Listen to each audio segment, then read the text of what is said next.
I'm neither an economist or a scholar. I'm just an average American who lost my home and very nearly my family to foreclosure when the market imploded. And I've spent almost every day since trying to find out why. And it was while we were all trying to regain our bearings that the narrative started. The one that insisted the blame for this entire mess didn't belong to any lender, financial institution, or fraudulent business practice. No, the blame belonged to us. They started getting little houses that they couldn't afford, but they couldn't pay the big evil bank back when things got tough because there is no pot of gold at the end of the rainbow. Becky Wiese, a resident of Clinton, Ohio, a suburban town about 20 miles west of Akron, found herself in a similar predicament. I own the house. I had the deed to the house. There was no mortgage on the house. My parents actually took the equity from their home, took the cash, and bought this home. By 2006, Becky was married, and with her and her husband's combined income, they were making enough to comfortably take out a loan to finally pay back her parents. Instead of the 30-year mortgage they were expecting, the papers were for a 15-year balloon, a type of mortgage where you only make minimum payments for the life of the loan, but are hit with a huge final balloon payment to cover the remaining principal balance. Talking to my broker, I'm like, you told me I was getting a certain interest rate. This man's in my house and he's telling me a different interest rate. And I was told those are typos.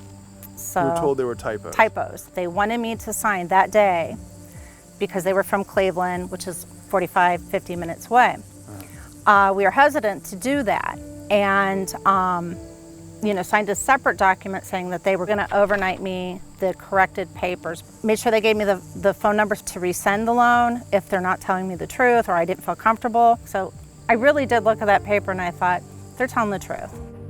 Becky reluctantly signed the papers and waited for the corrected ones to be sent the next day. But after 2 days passed with nothing in the mail, and now having just 1 day left to rescind the loan, Becky couldn't wait any longer. She scrambled to call, email, and fax. Ultimately, she was able to get a fax through, which was verified as received. Finally, not long after, she received a letter from her bank in the mail. But instead of a confirmation that her loan had been successfully rescinded, Becky was stunned to find herself holding a bill saying that her first payment was due. As soon as I found out the loan didn't rescind, I probably had every attorney in the greater Akron area, and the answer every time was, you signed it. It's been 3 days. And I'm like, but I have a problem with the rescind. Here's proof that I rescinded. And the broker gave me his phone number and his emails and his fax to rescind. So when I was rescinding to the person who just committed a crime. Not only had Becky and her husband been duped into signing a contract for a 15-year balloon, but they also found that, just like Addie, the value of their house had been inflated. The home's original appraisal value of $74,000 suddenly jumped to $87,000. Finally, after 8 years of relentless searching, Becky received the further evidence of fraud she needed. I called the title agency and I said, I have to have these papers. They sent me some hard copies of stuff I wasn't even supposed to have. And thank God they did, because I got to the bottom of what they did. I had, or on the back actually, it shows that I had cars that I never owned, and you can go through the BMV and know that I never owned a Grand Prix or a Cougar. And they're saying I owned a 2000 Grand Prix and a 99 Cougar paid outright, and they're worth about $30,000. I didn't own those cars. And my name was Rebecca Wiese, but here it says Brenda.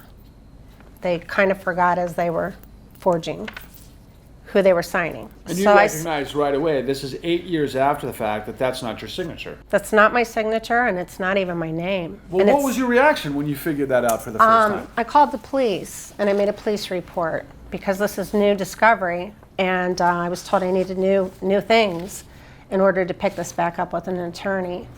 I took it to an attorney, and they basically told me, what do you want us to do? That was 8 years ago. Statute of limitations. Statute of limitations.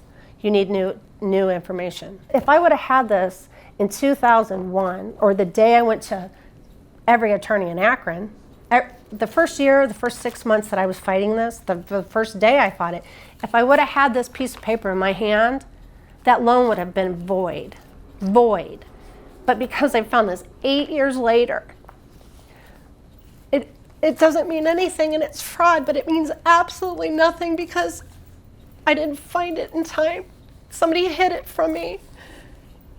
And I lost everything because of this piece of paper and this man and these banks and what they did. And they just tell you that there's no way that this could happen to me. And it did. Hey all, become that person nobody dares to argue with. Hit like, subscribe, and that little bell button for notifications. Talk to you soon.